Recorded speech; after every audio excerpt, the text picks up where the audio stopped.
사랑과 자비와 은혜로 오늘도 우리와 함께 하시는 주 여호와 하나님, 금년도 첫 달 1월을 지내고 이제 2월 세 달을 맞이했고 오늘도 첫 주일 주님과 함께하며 이 오후 시간도 저희들 주님의 말씀을 기다리고 사모하며 주님 앞에 머리 숙였습니다. 우리의 찬미와 또 주님을 향한 우리의 믿음의 의지를 통하여 홀로 영광 받으시고 오늘도 생명의 양식으로 주님의 선하신 손길로 우리와 함께하여 주옵소서.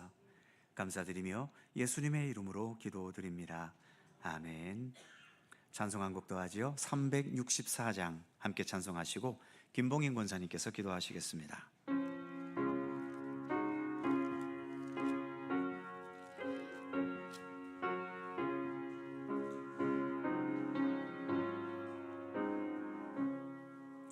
내 기도하는 그 시간 그때가 가장 즐겁다.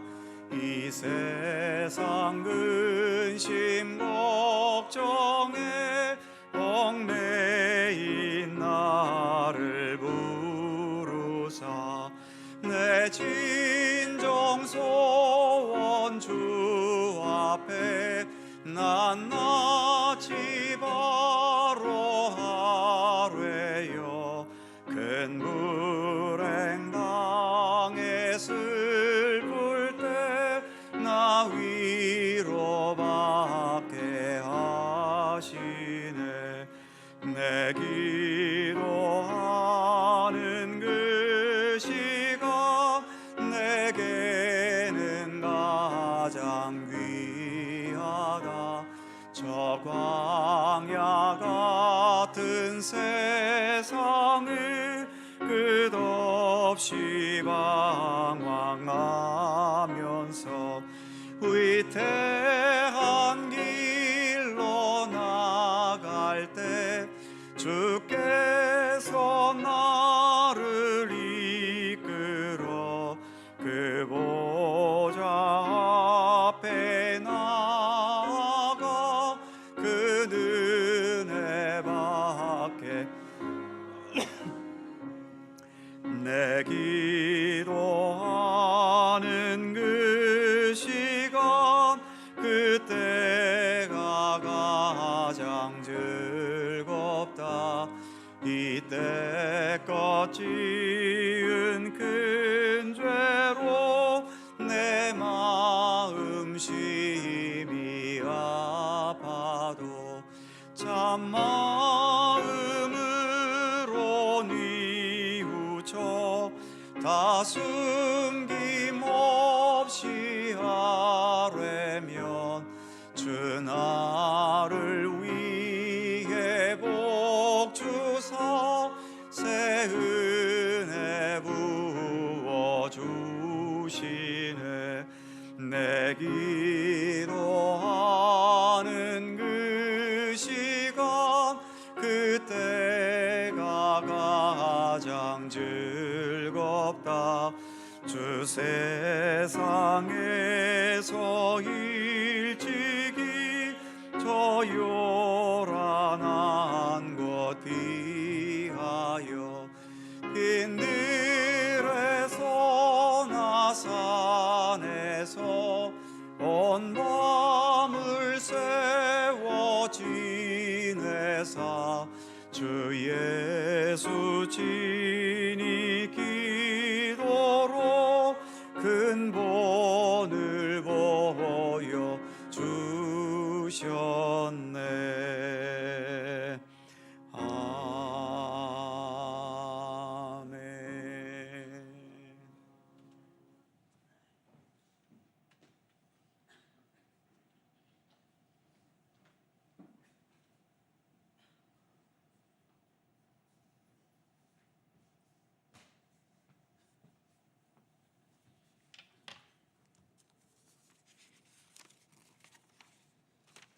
사랑과 은혜가 풍성하신 하나님 아버지, 이 땅의 모든 교회의 머리이시며 우리 교회 참된 교회의 주인이신 주님, 사랑의 주님께서 우리를 위하여 몸 바쳐 피 흘려 주셨지만 저희는 아직도 깨어있는 심령이 되지 못하여 나 자신의 연약함으로 하나님의 영광을 가리는 때가 더 많사오니 저희들이 불쌍히 여기시고 오늘 이 시간 다시 회복할 수 있는 심령의 은혜를 허락하여 주옵소서. 하나님의 이 나라가 합당한 어린아이 같은 순수하고 온전한 믿음으로 주님을 따르게 하시고 그리하여 예수님에게 있는 생명과 사랑, 평화의 아름다운 가치들을 온전히 추구하며 나타낼 수 있게 하여 주옵소서.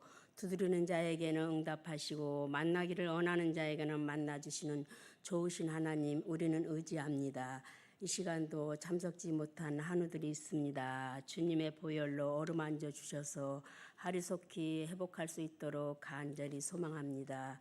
단에 세우신 담임 목사님 말씀을 전하실 때 생명의 말씀이 되게 하시며 권능의 팔로 붙들어 주셔서 피곤치 않게 하시며 은혜가 풍성하게 하옵소서. 우리의 주관자이시며 길이요 생명 되신 아버지 하나님, 모든 말씀 주님께 맡깁니다. 구하지 못한 것까지 구하여 주실 줄로 믿고 감사하며 예수님의 이름으로 기도드립니다. 아멘.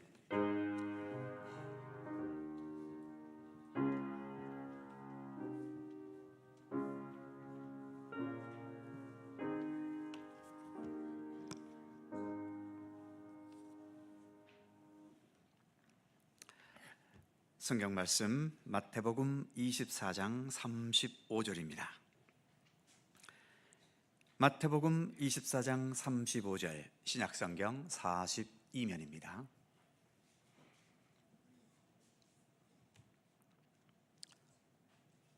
마태복음 24장 35절에서 마지막 51절까지의 말씀입니다. 한 절씩 교독하지요. 제가 먼저 35절 읽습니다. 천지는 없어질지언정 내 말은 없어지지 아니하리라.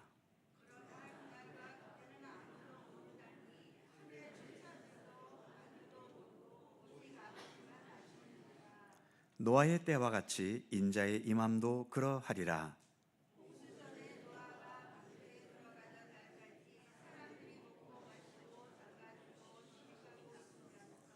홍수가 나서 그들을 다 멸하기까지 깨닫지 못하였으니 인자의 임함도 이와 같으리라.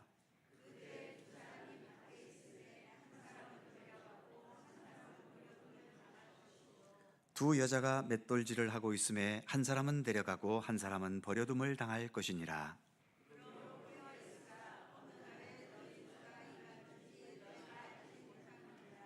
너희도 아는 바니 만일 집주인이 도둑이 어느 시각에 올 줄 알았더라면 깨어 있어 그 집을 뚫지 못하게 하였으리라.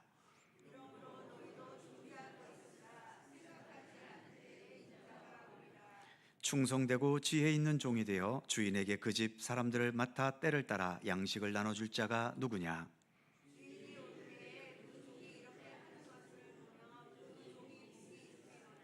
내가 진실로 너희에게 이르노니 주인이 그의 모든 소유를 그에게 맡기리라.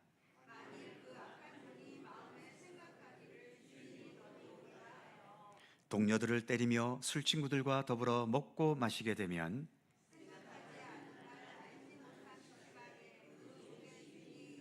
다 같이 어미 때리고 외식하는 자가 받는 벌에 처하리니 거기서 슬피 울며 이를 갈리라.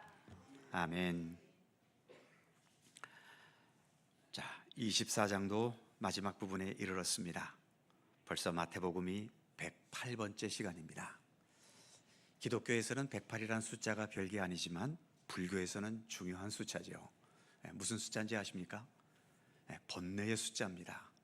그래서 우리를 혼돈스럽게 만들고 삶을 힘들게 하는 108가지의 이 땅에 일어나는 여러 힘든 그 삶의 문제들, 그래서 이 모든 번뇌에서 벗어나는 것이 또 불교에서 말하는 구원이기도 하지요. 자, 108이 됐든 109가 됐든 지금 마태복음 24장은 몇 차례 말씀드린 것처럼 마태복음에서의 요한계시록입니다. 요한계시록은 세상 마지막 날에 있어질 그 마지막 광경을 상징으로 또 비유로 설명해 주고 있는 거죠. 로마의 그 엄한 박해의 치하 속에서 숨도 못 쉬고 있던 기독교인들, 그들에게 하나님께서는 사도 요한을 통해 앞으로 이 땅 마지막 날에 되어질, 그래서 역사가 이렇게 흘러가고 있는데 이 역사의 마지막은 과연 어떻게 끝나게 될 것인가, 그것을 상징적으로 보여주신 거지요. 자꾸 상징적이라는 것을 강조하는 이유는 요한계시록의 말씀을 성경에 기록되어 있으니까 이게 그대로 요 내용대로 이루어진다라고 자꾸 몰아가는 그런 이단들이 있기 때문입니다. 늘 말씀드리지만 하나님께서 주관하시는 영적인 세계, 생명의 세계는 우리 인간이 가진 이 육의 어떤 한계로서는 그 모든 것들을 다 이해하기 어렵습니다. 하다못해 우리가 최종적으로 소망하는 천국, 하나님의 나라, 이것도 우리가 인간의 육신으로서는 하나님의 나라가 어떤 곳인지 모릅니다. 간혹 가다가 천국에 갔다 왔다고 하면서 간증하고 다니는 사람들이 있는데 그들이 과연 진짜 천국을 보고 왔을까요?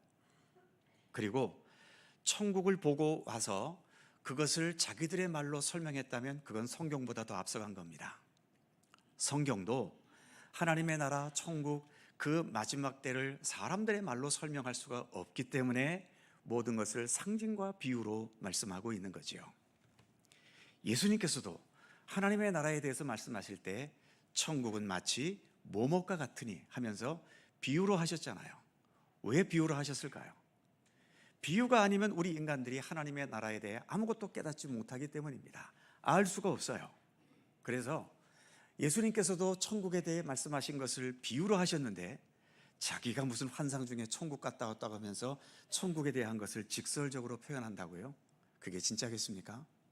그건 다 가짜인 거고 꿈속에서 갔다 왔든지 아니면 잠시 기절한 상태에서 어디 혼미한 가운데 구중심천을 떠돌다 왔든지 그런 것은 있겠지요.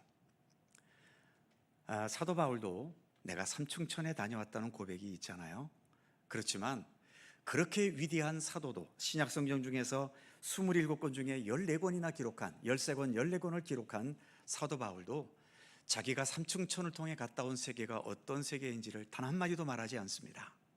말할 이유도 없고 그것은 주님과 나만의 비밀인 것이고 또 말로 하고 싶어도 그래도 사도 요한은 주님께서 일일이 알려주신 그 여러 상징들을 통해서 요한계시록이라는 이 책을 이렇게 남길 수 있었지만 사도 바울은 그토록 사도 바울만큼 학문적으로 앞서갔던 사람들 또 여러 가지 면에서 그 학문적으로 위대했던 그런 바울도 그가 다녀왔던 삼층천의 세계, 그 영적인 세계를 말로 표현하지를 못합니다. 그렇기 때문에 아무튼 이 요한계시록을 통해서 지금 우리가 로마 치하 속에서 지금은 이렇게 박해를 겪고 억압을 당하고 또 이 세상에서 열심히 아무리 최선을 다해 살아도 그 어떤 긍정적인 열매를 보지 못하고 매 순간순간 이렇게 힘겹게 살아가지만 그렇다고 해서 우리 인생이 이렇게 끝나고 말 것인가? 그렇지 않다는 거지요. 비록 나 한 사람은 이 땅에 이렇게 저렇게 굴러먹다가 내 한 생명이 없어진다 하더라도 그러나 온 천지 만물의 역사 모든 것을 주관하시는 분은 하나님이시기 때문에 그래서 오늘 낮 예배 때에도 하나님에 대해서 요한계시록이 말하고 있는 것, 요한계시록 1장 8절 나는 알파와 오메가요 처음과 나중이다. 지금도 있고 과거에도 있었고 장래에도 있을 것이다라고 하는 하나님의 말씀. 그리고 또 끝부분에서 예수님께서도 나는 알파와 오메가다, 시작과 끝이다라고 하는 것을 계속 강조하셨지 않습니까? 요한계시록은 바로 그거지요. 이 세상 모든 역사, 지금은 로마가 힘과 권력을 가지고 세상을 지배하는 것처럼 보이지만 처음과 나중 이 모든 역사의 과정을 하나님께서 예수 그리스도께서 주관하고 계시다라고 하는, 그리고 그럼 주님께서 그 주관하시는 것을 통해 무엇을 이루려 하시는가? 그것은 우리가 최종적으로 목표로 하는 하나님의 나라, 천국을 지금 하나님은 우리를 위해 이루어가고 계신다는 것을 말씀하고 있는 거지요. 그것을 여러 가지 상징을 통해 말씀하고 있는 겁니다. 바로 이 마태복음도 예수님께서 이 땅에 계실 때에 세상 끝날에 어떠한 일이 있게 될 것인지, 그리고 그 날을 우리가 믿고 신뢰한다면 오늘 여기에서 우리는 어떤 마음과 어떤 중심을 가지고 살아야 될 것인지 그것을 우리에게 24장을 통해서 말씀해 주신 거지요. 이제 오늘은 그 끝 부분입니다. 자, 하나씩 하나씩 살펴보죠. 먼저 35절. 내 말은 없어지지 않는다. 같이 35절 읽어봅니다. 시작. 천지는 없어질지언정 내 말은 없어지지 아니하리라. 아멘. 자, 유인물 1번을 보시면 내 말은 없어지지 않는다. 이것은 뒤집어 말하면 이 땅에는 없어지는 말들이 많다는 거지요. 그래서 세상에는 무수한 말들이 있습니다.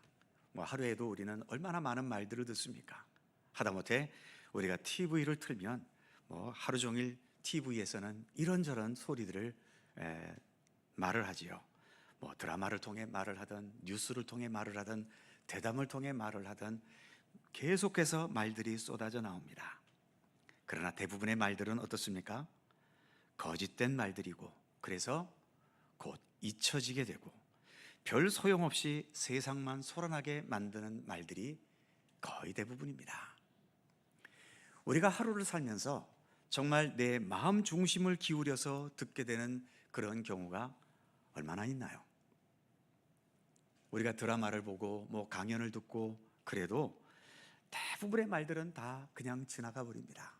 저 역시 이렇게 강대상 위에서 하나님의 말씀을 말하지만 대부분의 말들은 여러분들의 귀에 듣자마자 다 스쳐 지나가 버리지요. 어쩌다가 콩나물 시루에서 콩나물에 물을 불 때 물은 다 빠져나가지만 어쩌다 한두 방울 남은 것이 그 콩나물을 자라게 하는 것처럼 그래도 하나님께서 다 흘려듣고 있지만 그러한 가운데서 그래도 내 마음에 느끼든 못 느끼든 남아있게 하는 그 작은 말씀의 양식들이 우리로 하여금 이렇게 믿음을 이어가게 하고 또 우리의 신앙을 성숙하게 하고 성장시켜 가고 있는 거지요. 아무튼 이 세상에는 대부분의 말들이 별 신경 쓸 말들이 그다지 없습니다. 그런 가운데에서도 그 다음 두 번째 보시면 지금도 회자되는 과거의 명언들이 있죠. 또 고전들이 있고 그리고 무엇보다 우리에게는 하나님의 말씀인 성경 말씀이 있습니다. 그 다음 세 번째 보시면 바로 이 성경 말씀이야말로 천지보다 더 영원한 진리의 말씀이지요. 예수님께서는 이 땅 위에서 다른 말씀을 하신 것이 아니라 하나님의 말씀을 말씀하셨습니다. 그러기에 그 말씀을 외치고서 천지는 없어지지만 내 말은 절대로 없어지지 않는다. 당당하게 말씀하실 수 있었던 것. 그것은 예수님의 말씀은 어떤 인간의 말도 아니고 사람들이 지어낸 말도 아니라 하나님께서 주셨던 말씀이기 때문이지요. 거기에다가 예수님의 말씀은 우리 다른 인간들과는 달리 네 번째 보시면 모든 말씀에 우리 예수님은 책임을 다하셨습니다. 말씀만 하시고 그 말씀을 행하지 않거나 그 말씀을 이루지 않으신 것이 하나도 없지요. 만일 예수님께서 말씀해 놓고도 내가 그때 그랬나? 내가 언제 그런 말했지? 이런 식이었다면 우리는 더 이상 예수님을 따를 필요가 없지요. 정치에 관심을 두셔서 정치에 몰입하는 분들이 대단히 많으신데 일단 정치인들은 정직한 사람이 없습니다. 단적으로 말할 수 있어요. 왜냐하면 정치는 정직하게 모든 것을 말하면 절대로 정치를 할 수가 없습니다. 정치는 수시로 상황에 따라 말을 바꿔야 되고 정치라는 자체가 권력을 가지는 게 일단 첫째 목적 아닙니까?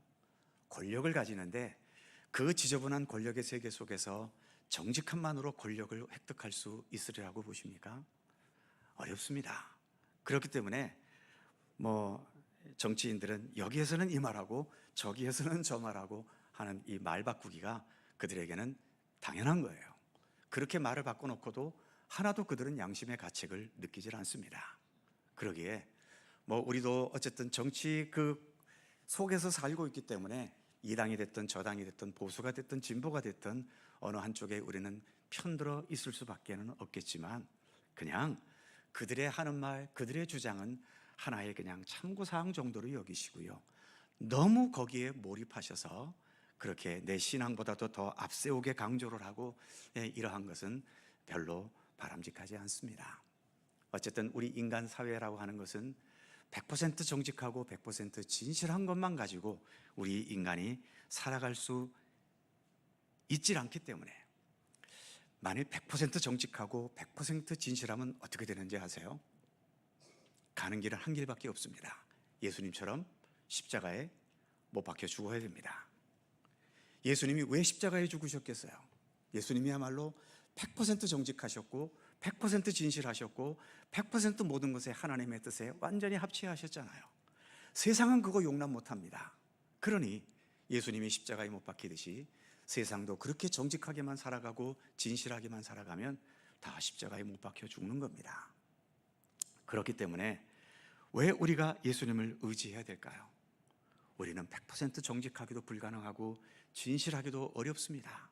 그러기에 그렇게 100% 정직하고 진실하시고 성실하셔서 승리하신 우리 예수님, 그 예수님을 의지하고 따라야 그나마 이렇게 부족하고 허물 많은 상태로 살아가는 우리들이 그 예수님의 공로를 의지해서 우리도 주님 베푸시는 그 구원과 생명의 세계로 나아갈 수 있는 것 아닙니까?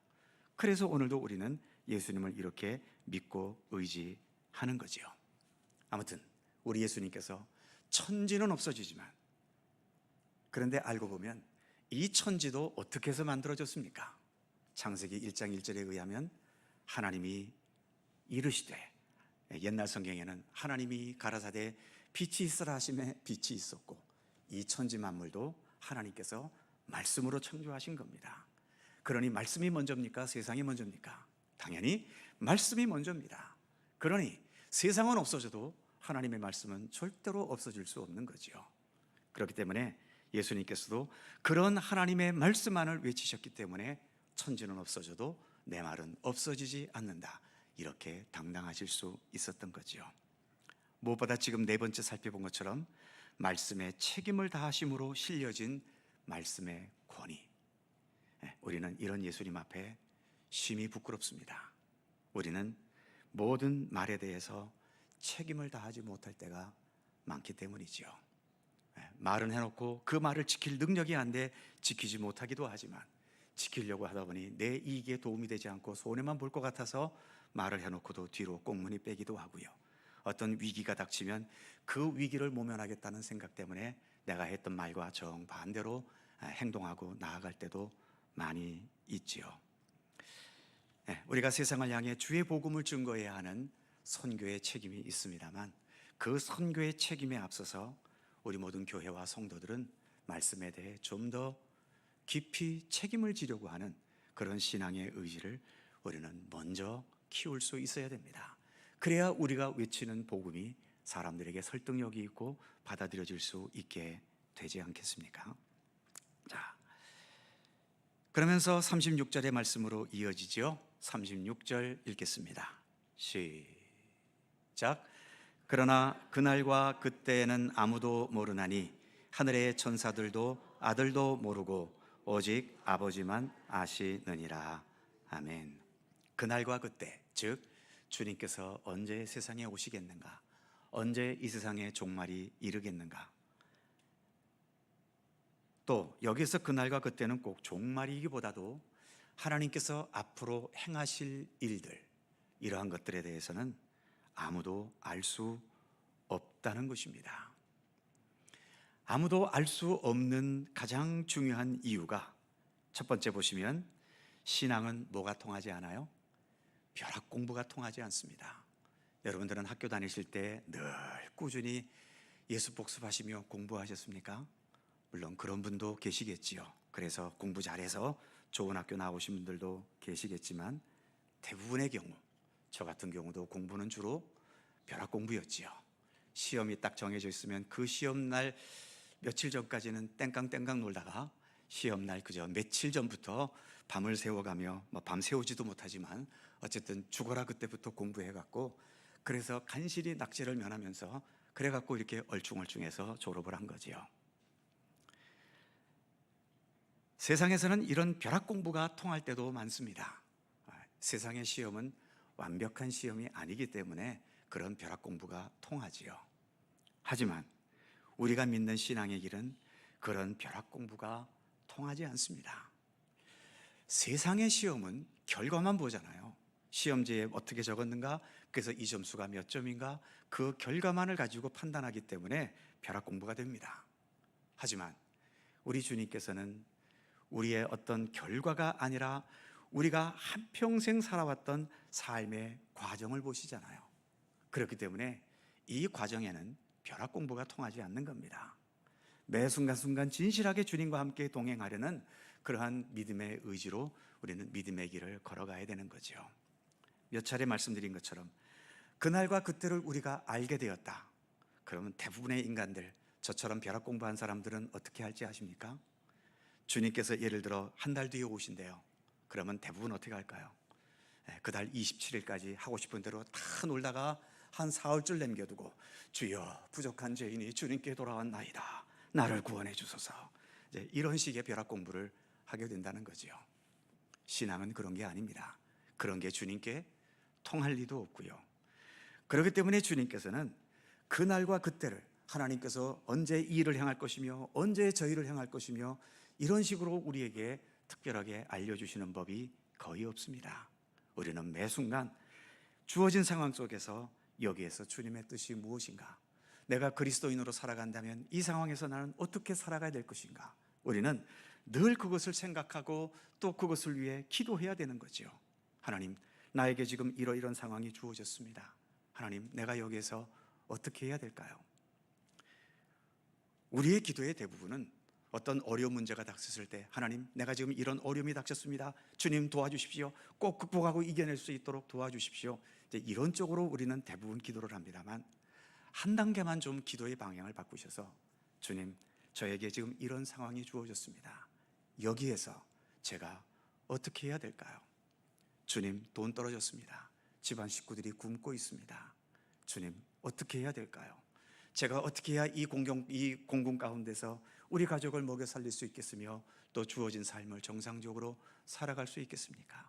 나로서는 어떻게 해야 될 바를 모르겠습니다, 도와주십시오. 주님, 내가 이렇게 어려운 상황이 되었지만 이 어려운 상황을 모면하겠다고 어떤 죄악된 방법, 세상의 어떤 술수와 편법은 쓰지 않도록 믿음의 용기를 주십시오. 그래서 이 주어진 상황 속에서 내가 뭘 어떻게 해야 될 것인지를 좀 더 묻는 기도를 드리실 수 있었으면 좋겠어요. 자, 아무튼 신앙은 벼락 공부가 통하지 않습니다. 두 번째로, 또 신앙은 특별 이벤트가 아닙니다. 하나님은 어떤 이벤트 잘한 거 보시는 하나님이 아닌 거지요. 이벤트라는 게 뭡니까? 그렇지 않게 살다가 그저 몇 가지 특별한 일을 만들어 놓고 그 특별 행사를 벌이는 게 그런 이벤트잖아요. 교회도 이제 사람들이 모인 곳이니까 간혹 가다가는 특별한 이벤트가 필요합니다. 그래서 어떤 교회는 또 부흥회를 하기도 하고, 또 우리 교회도 뭐 2년이나 3년에 한 번씩 야외 예배를 가기도 하고, 또 각 부서별로 뭐 놀러 가기도 하고, 또 뭐 어려운 이웃들을 명절을 맞아서 돕는다든지 이런 이벤트들을 벌이기도 하잖아요. 그러나 그런 이벤트 잘했다고 해서 내가 마치 잘 믿은 것처럼, 신앙의 성숙한처럼 한 것처럼 착각하면 큰일입니다. 자, 예를 들어 어떤 분이 올해는 내가 기도를 좀 해야 되겠어, 그래서 40일 새벽 기도를 작정하고 40일을 다 채웠어요. 40일 마지막 날 어떨까요? 뿌듯하지요. 내가 그 작정을 다 지켜서 나 믿음이 대단히 좋은가 봐, 이런 식으로 자신이 착각하는 경우들이 많은데요. 물론 그 주어진 기간을 지켰다는 것은 칭찬할 만합니다. 그러나 칭찬할 만하다고 해서 그게 내 믿음이 성숙하고 성장했다는 뚜렷한 증거는 아닌 거지요. 40일 그렇게 기도해 놓고 그 다음 나머지 320일은 그냥 땡깡땡깡 놀 겁니까? 기도 안 할 겁니까? 그렇다면 그 40일 기도는 아무 소용이 없어요. 왜 40일 기도를 합니까? 1년 365일 모두가 기도하는 날이 되기 위해서, 그 기도의 훈련을 위해서 40일이라는 기간을 그렇게 정해놓고 훈련하는 것 아닙니까? 그러기에 이벤트라고 하는 것은 우리의 평상시와 일상이 더 성숙하고 더 올바라지는 것, 거기에 이벤트의 의미가 있는 거지. 그 이벤트를 해놓고 이벤트를 아주 잘 마치면 그게 마치 하나님께 큰 영광이 되고 또 뭐 내 믿음이 크게 성장한 것처럼 그렇게 착각하시면 대단히 곤란합니다. 그래서 그 밑에 화살표에 보시면 외모가 아니라 중심을 보시는 하나님이시다라고 말하고 있지 않습니까? 그래서 이벤트는 세상에서는 통하지만 하나님께서는 통하지 않습니다. 마지막 세 번째, 종말을 예측하거나 그 비밀을 풀었다는 자들은 다 이단입니다.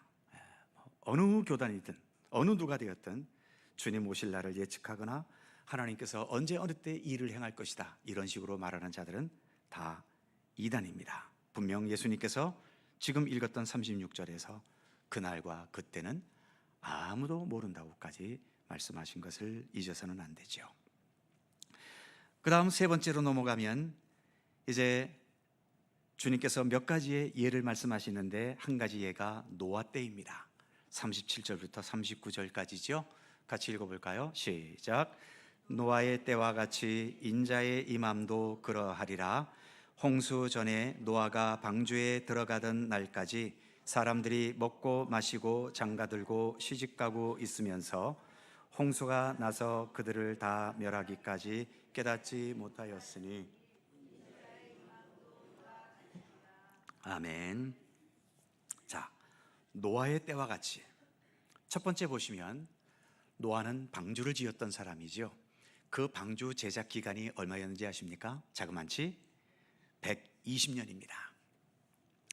120년이면 이벤트입니까? 일상생활입니까? 그죠? 120년짜리 이벤트 했다가는요 다 쫄딱 망합니다. 그러니까 노아가 방주를 120년 동안 지었다는 것은 방주를 짓는 게 특별 이벤트가 아니었어요. 그의 생애 속에 중요한 일상의 하나였던 겁니다.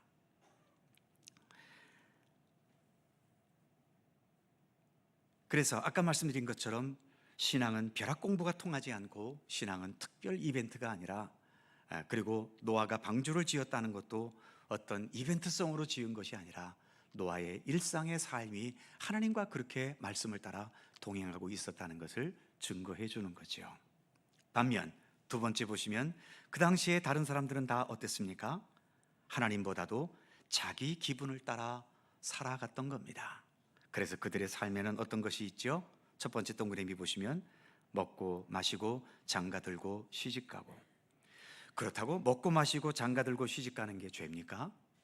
죄는 아니에요. 우리는 다 이렇게 하고 살지 않습니까? 문제는 이것만 생각한다라고 하는 거죠.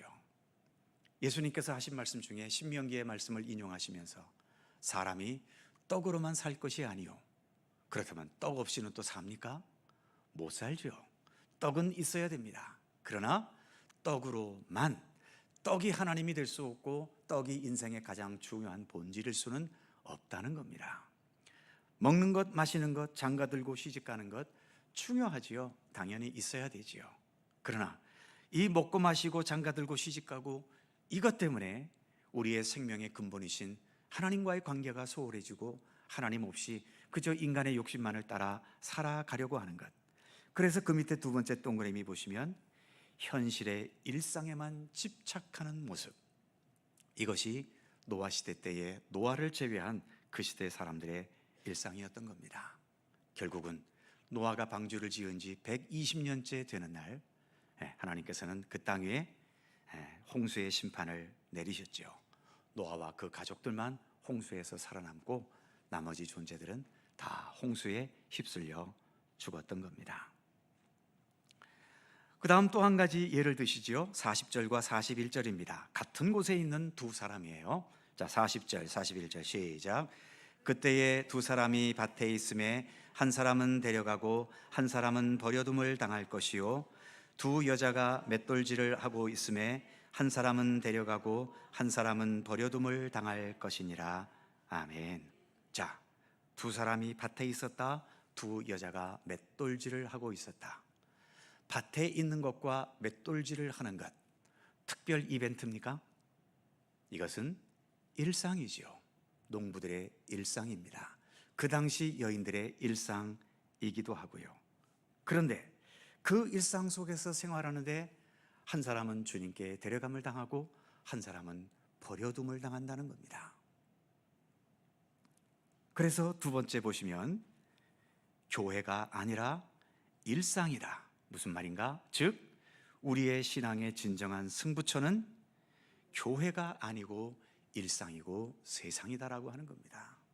어찌 보면 여러분들이 이렇게 교회에 오신 것은 정말 잘 오셨고 당연히 오셔야 되는데, 교회와 일상을 놓고 본다면 이 교회는 어떻게 보면 이벤트지요.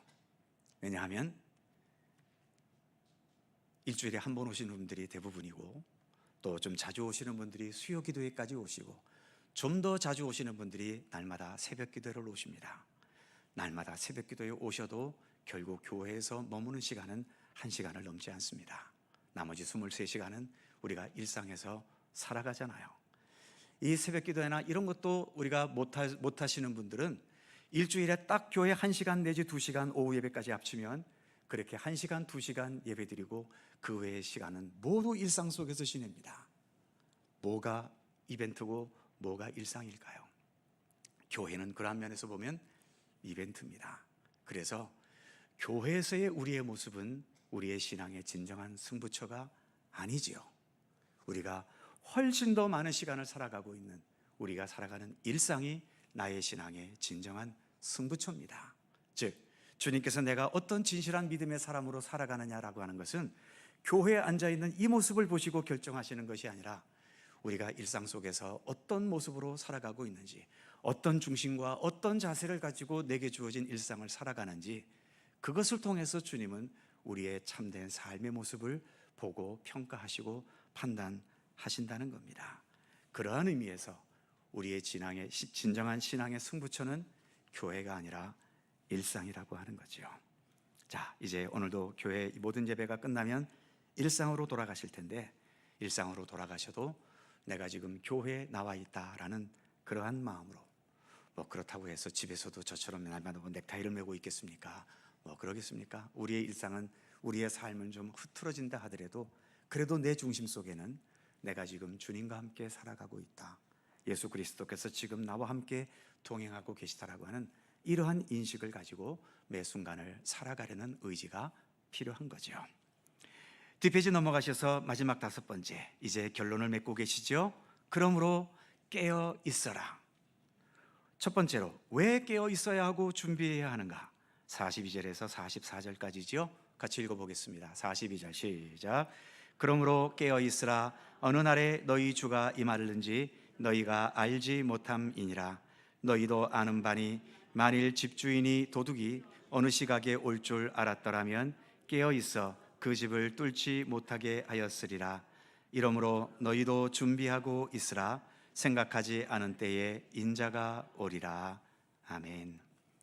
왜 깨어 있어야 할까? 첫 번째 동그라미 보시면 언제 어느 날 주가 임할지 알지 못한다는 겁니다. 별로 듣기에 기분 좋은 말씀은 아니겠습니다만, 우리도 지금은 이렇게 멀쩡히 살아 있어도 언제 이 생명이 끊어질지는 아무도 예측을 못합니다. 벌써 우리나라에도 항공기 사고가 그렇게 있었고, 미국은 안전할 줄 알았더니 미국도 그렇게 항공기 사고가 연달아 일어나면서 아까운 생명들이 그렇게 끝납니다. 당연히 우리에게는 그런 일이 안 일어나야 되겠고, 우리가 그러한 경우가 되어서는 안 되겠지만, 중요한 것은 우리가 그렇게 안전한 세상에 살고 있지는 않다는 거지요. 언제 어느 때 무슨 일을 당할지 알 수가 없습니다. 특별히 운전하시는 분들 또는 차를 타고 가시는 분들, 그 어느 때보다도 더 많은 위험을 안고 가고 있는 거지요. 정말 지금까지 하나님께서 보호해 주셔서 여기까지 이렇게 우리가 올 수 있었지만, 이 안전이 앞으로 어느 때까지 보장될지 알 수 없습니다. 100세 시대라고 하지만 건강하게 100세를 향유할 수 있는 사람이 과연 얼마나 될까요? 대부분의 사람들, 벌써 저도 약을 몇 개 먹는지 아십니까? 혈압약 먹지요, 고지혈약 먹지요, 당뇨약 먹지요, 또 남자기 때문에 전립선 약도 먹지요. 앞으로 그 약은 점점 더 늘어나지 절대로 줄어들진 않을 겁니다. 지금은 또 이렇게 약으로 버텨가지만 언제까지 이렇게 약으로 버티게 될까요? 100살까지도 이 약으로 버티게 될까요? 어느 순간인가는 더 이상 약도 소용없는 단계가 어느 순간인가는 우리에게 갑자기 다가옵니다. 그러기에 우리는 그렇게 안전한 세상에 살고 있지를 않아요. 왜 깨어 있어야 하고 준비해야 하는가? 언제 어느 때에 내 삶의 마지막이 오더라도 그때 우리가 주님께 나아갈 수 있는 준비가 되어 있어야 하지 않겠습니까? 연세가 드신 분들일수록 그 날이 더욱더 잘 준비해야 된다라고 하는 것을 우리가 잊어서는 안 되는 거지요. 그 다음 두 번째 45절에서 47절입니다.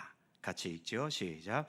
충성되고 지혜 있는 종이 되어 주인에게 그 집사람들을 맡아 때를 따라 나눠줄 자가 누구냐? 주인이 올 때에 그 종이 이렇게 하는 것을 보면 그 종이 복이 있으리로다. 내가 진실로 너희에게 이르노니 주인이 그의 모든 소유를 그에게 맡기리라. 아멘. 그렇습니다.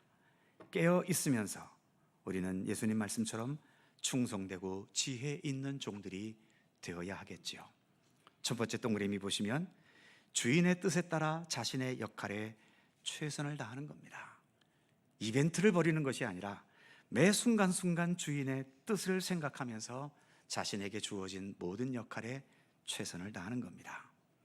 두 번째 동그라미 보시면 특히 선하고 좋은 관계, 베풀고 배려하고 돌보고 섬기는 청지기, 주님께서 우리가 그렇게 살기를 원하시기 때문이지요.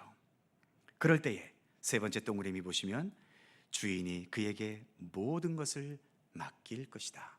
전적인 신뢰죠. 종이 종으로서 가장 기쁘고 뿌듯한 때는 주인의 전적인 신뢰를 받을 때입니다. 반대로 종이 제일 불안할 때가 언제일까요? 주인이 나를 믿지 못해서 그렇게 나를 쌍심지를 키고 주인이 나를 쳐다볼 때, 그때는 최고 불안한 시간이지요. 정말 우리가 하나님의 전적인 신뢰를 받는다고 하는 그러한 믿음이 있으면 이 세상의 어렵고 힘든 현실이 그다지 문제가 되지를 않습니다. 그 상황에서도 언제나 주님을 향한 믿음으로 굳건히 살아갈 수 있게 되는 거죠. 주인이 모든 것을 그에게 맡길 것이다. 전적인 신뢰를 주고받는 우리가 될 것을 주님은 말씀하고 계시죠. 반대로 세 번째로는 악한 종이 있습니다. 어떤 종일까요? 48절에서 51절입니다. 같이 읽죠. 시작.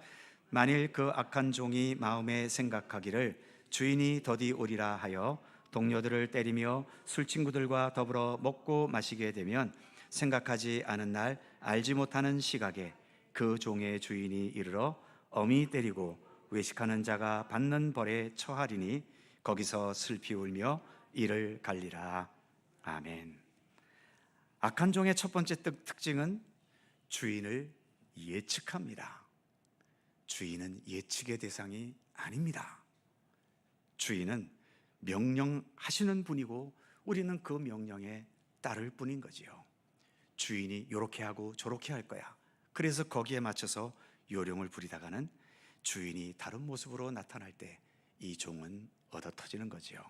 그것을 말씀하고 있습니다. 바로 이 악한 주인은 주인을 예측하면서 더디 올 거야.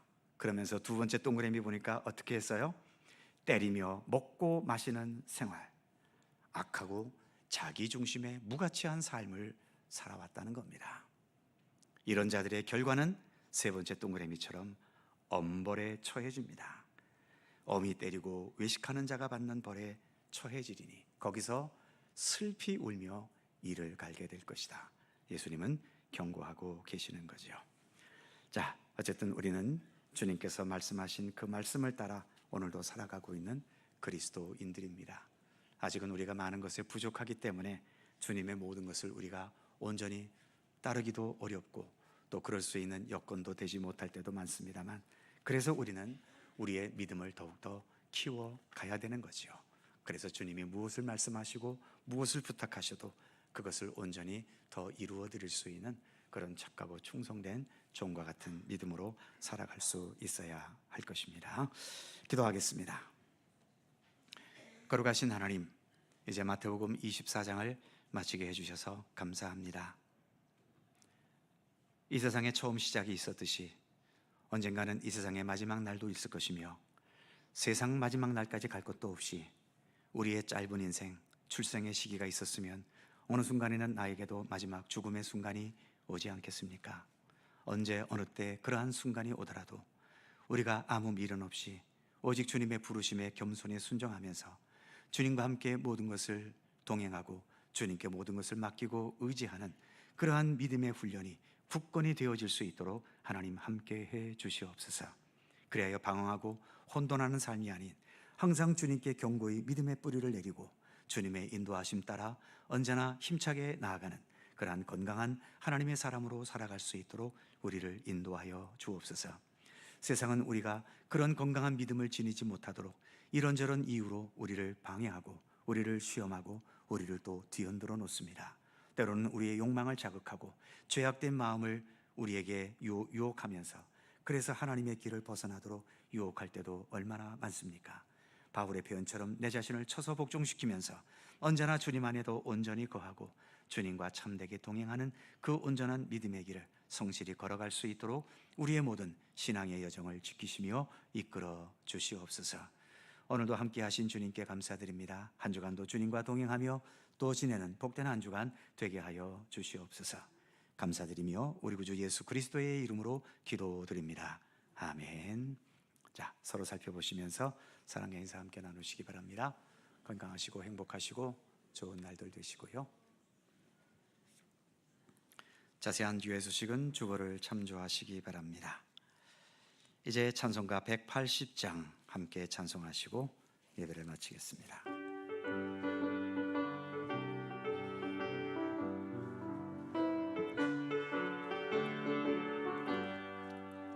하나님의 나팔 소리 전지진동할 때에 예수 영광 중에 구름 타시고 천사들을 세계 만국 모든 곳에 보내어 구원받은 성도들을 모으리.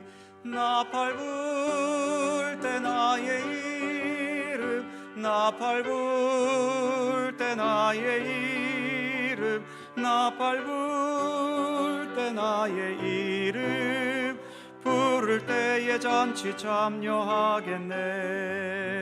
무덤 속에 잠자는 자 그때 다시 일어나 영화로운 부활 승리 얻으리. 주가 택한 모든 성도 구름 타고 올라가 공중에서 주의 얼굴 배우리.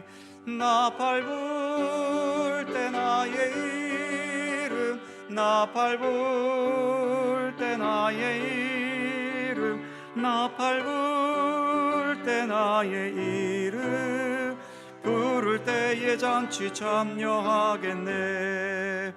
주님 다시 오실 날을 우리 알 수 없으니 항상 기도하고 깨어 있어서 기쁨으로 보좌 앞에 우리 나가서도록 그때까지 참고 기다리겠네. 나팔 불 때 나의 이름, 나팔 불 때 나의 이름, 나팔 불 때 나의 이름 부를 때에 잔치 참여하겠네.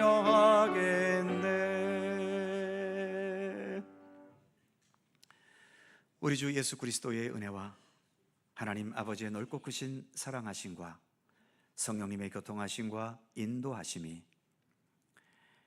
주님 다시 오실 날을 기다리며 오늘을 살아가면서 다른 여러 잡다한 것에 우리의 마음과 생각이 흔들리지 않고 오직 예수 그리스도께 더 굳건한 믿음의 뿌리를 내려 좌로는 오르나 치우침 없이 오직 주님과 함께 동행하고 주님과 함께 생각하고 주님과 함께 판단하고 주님과 함께 모든 삶을 함께 살아가는 진실한 믿음의 길을 온전히 걸어갈 것을 소원하고 다짐하는 모든 주의 사랑하는 백성들 가운데 언제나 함께 하시기를 간절히 축원하옵나이다. 아멘.